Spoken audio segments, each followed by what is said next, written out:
Astral dragons, also called light gliders, spirit guides, or star beasts, are a highly intelligent, adaptive, and critically endangered group of interstellar creatures.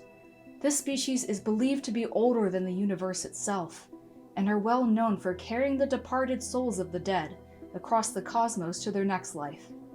Strikingly similar to the depiction of the Chinese dragon, for the exception that these dragons are well suited for long-term space travel. They're armored with thick scales capable of absorbing massive amounts of radiation and enter a deep flight state where they can easily blend into the darkness of space. Equipped with long whiskers twice the length of their snake-like body, they glide through space with ease. These whiskers can sense vibrations and detect potential danger ahead of time. They carry sharp talon-like hands, a thick mane to protect their head, a long furred tail, as well as feline-like hind legs. Those antlers aren't just for show as well. They're said to be sharper than their curved fangs, thicker than a planet's crust. While a dragon is most likely to flee from any confrontation, if threatened enough, they'll charge, capable of cleaving ships in two. The most vulnerable point on their body is said to be the pouch located somewhere on their underbelly, where they carry the souls on their travels.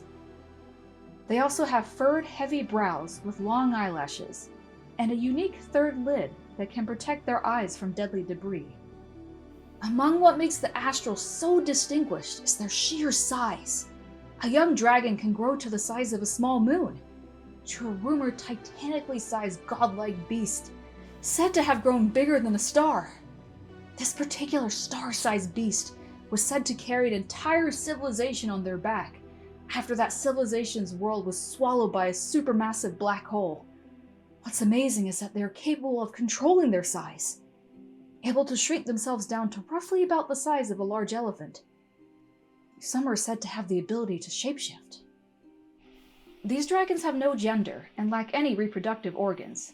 Instead, they reproduce by successfully carrying a manifested soul.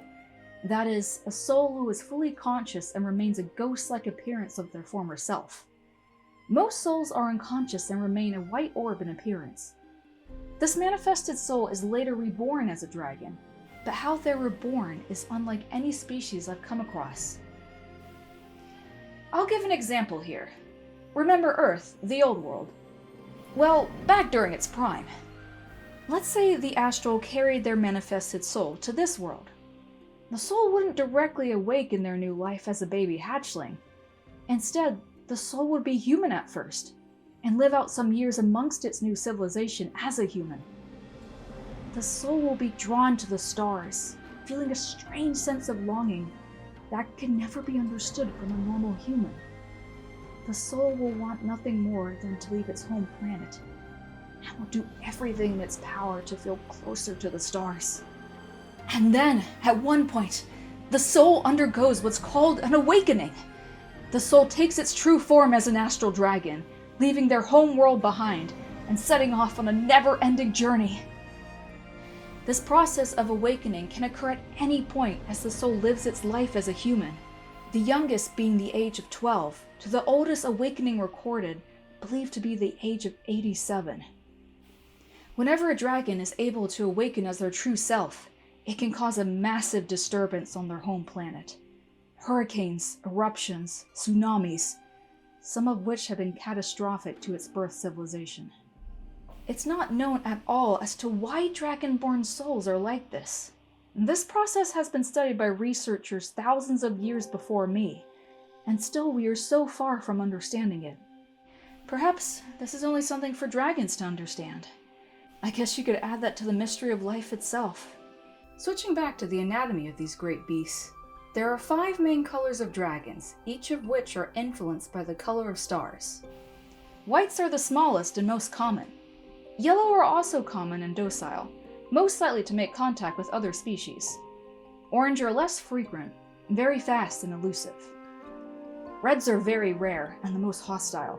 I'd strongly advise any interaction with these beasts if you do find one, unless you want a broken ship. Blues do exist, but are extremely rare. Interesting though, how they're said to be the biggest of their species, and can live the longest. The only known researcher to make contact with a blue astral dragon was my grandfather, Ming. He even gave them a name, Hoyi. Many believed his encounter was nothing short of a dream he mistook for reality. Suffice to say, I know my grandfather was among the best of Starbase researchers, and even in his old age, he knew his encounter was real. He described Hoyi as a gargantuan glistening blue gem that stood out amongst the darkness of space, with deep sunken eyes that reflected a life of endless hardship. This occurred during his time in the Great Voyage, where a large group of humans fled their home from the threat of interstellar colonizers, known as the Divus. No one else on the ship could see Hoyi, which further alienated him from his comrades. Despite this, Hoyi was the first friend he made, and the Great Dragon spoke to him. Cosmos are quiet and warm today. Would you like to join me for a flight? And so Ming took a pod out from the ship and flew together on an excursion through fields of diamonds and golden planets. After they returned, Hoyi came to see Ming at the end of every day. They would fly off together, exploring distant worlds and taking in the beauty of the galaxy. Hoyi told Ming of a distant uninhabited green planet that was a twin to the homeworld they had fled from. Ming closely followed the dragon's advice to assist in navigating the ship, and quickly became one of the best navigators of his people. They were all able to avoid any dangerous encounters with the Divus, as well as other deadly creatures that awaited in the darkness. The day before they reached their new home, Hoyi did something that solidified the trust they had in Ming. They showed him the soul they carried, revealing it to be of Ming's older sister, who had long perished in a reconnaissance mission to scout the oncoming Divus forces prior to the voyage. Despite her tragic death, she had not come back as a manifested soul, but Hoyi had wanted to complete her last wish of ensuring her brother's safety, to escape the Divus and find a safe haven. Your sister can now complete her journey to her next life. You've done well, dear friend, and take care. Ming remembered Hoyi's words, as that would be the last time he would ever see the Great Dragon. From that point, he dedicated his life to studying and preserving Hoyi's kind, with hopes of seeing his best friend one more time. Many dragons are introverted by nature, accustomed to the lonely life of space travel. However, they do have strong maternal instincts for the souls they carry, and will do everything in their power to protect it. They're driven by a need for migration. It's said that each dragon will pass on their internal map to their chosen manifested soul. That soul will then use that knowledge in their travels for the next life. To find a soul, a dragon will circle a planet when they sense stress vibrations coming from its inhabitants. Many of these vibrations signal that death has come, and the dragon waits patiently for the soul to leave the planet's surface. A soul is most likely to become manifested if they have died with many regrets, unfinished business, or most commonly, an extremely gruesome death.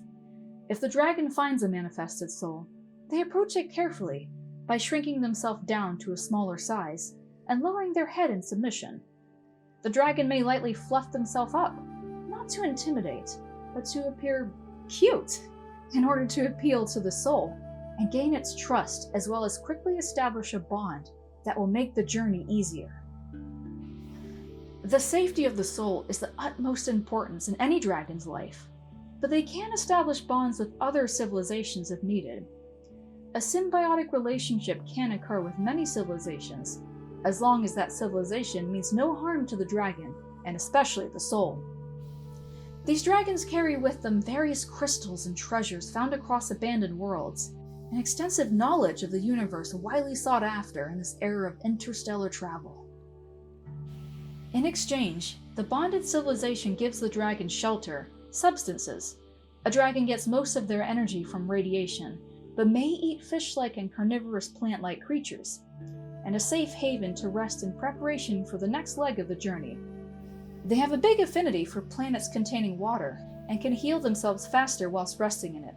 They're most likely to forge bonds with civilizations who reside on planets with large bodies of water.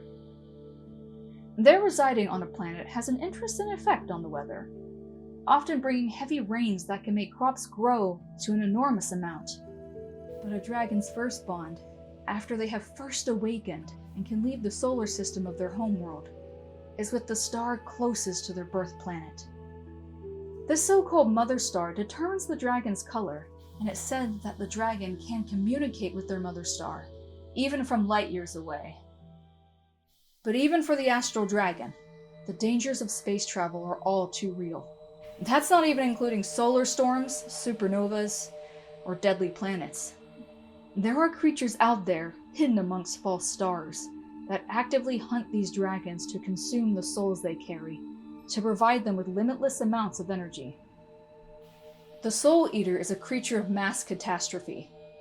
It was said to originally be a lost soul separated from its dragon, becoming corrupted with rage. It has amassed millions of debris and morphed into a gargantuan monstrosity that ravages the cosmos. It can easily destroy worlds simply by running through them. Its head appears to be the skull of a dragon, with sharp hoof-like feet, and its main body is cloaked in a mass shell of space debris. This monster can sense even the most well-camouflaged dragon light years away, and will charge after it, consuming, destroying everything in its path to fulfill its endless hunger for souls. Not even a dragon can make eye contact with it, as it can petrify with its gaze. Thankfully, there's believed to be only one of this in the known universe, but its presence poses a deadly risk with any civilization who chooses to enter a bond with the dragon. Meteor mites are minuscule in size, but swarm in billions. These are deadly parasites commonly found in meteors, hence their name. Passing through any asteroid field poses a high risk of encountering a horde. These can latch onto a dragon's underbelly and suck every ounce of energy, consuming the soul once the dragon is immobilized. Black holes are a common devourer of light, and souls are no exception. Even after millions of years of study, there's still so much we don't know about these phenomena. Some believe there's a creature of sorts that hides within it, only seen by dragons. But no one knows exactly what it is. Any dragon can outglide a small black hole, but a large one can stop a dragon in its tracks and suck it in. The Divus are well known in this part of the galaxy. They are an evolved species of human that left Earth millions of years ago to repeat what their ancestors did before, only on a much larger scale. Colonize inhabited worlds and take their resources for their own. They have controversially captured dragons and used their souls to power ships, weapons, and technologies to achieve their goals. I believe that the Divus are the most common threat to these dragons, as their demand for soul energy has dramatically increased, and their technology has evolved to track and slay dragons. Some even take it as a sport, more than the Soul Eater. Their involvement in dragon slaying has had the highest impact on the dragon's decline in population. Mind rot has haunted these dragons for eons, even before their numbers started to dwindle. These dragons are highly emotional, emphasizing with the suffering of manifested souls, the oppressed worlds of the Divus, the constant danger of space, and the need to always be on alert. There's a point where their mind, formerly their most common guide, could turn against them. Their mind will literally shatter, and the dragon will lose all hope. They abandon their own soul and end their life. However, there's a reason why these dragons still survive despite everything. A dragon can create their own radiation burst.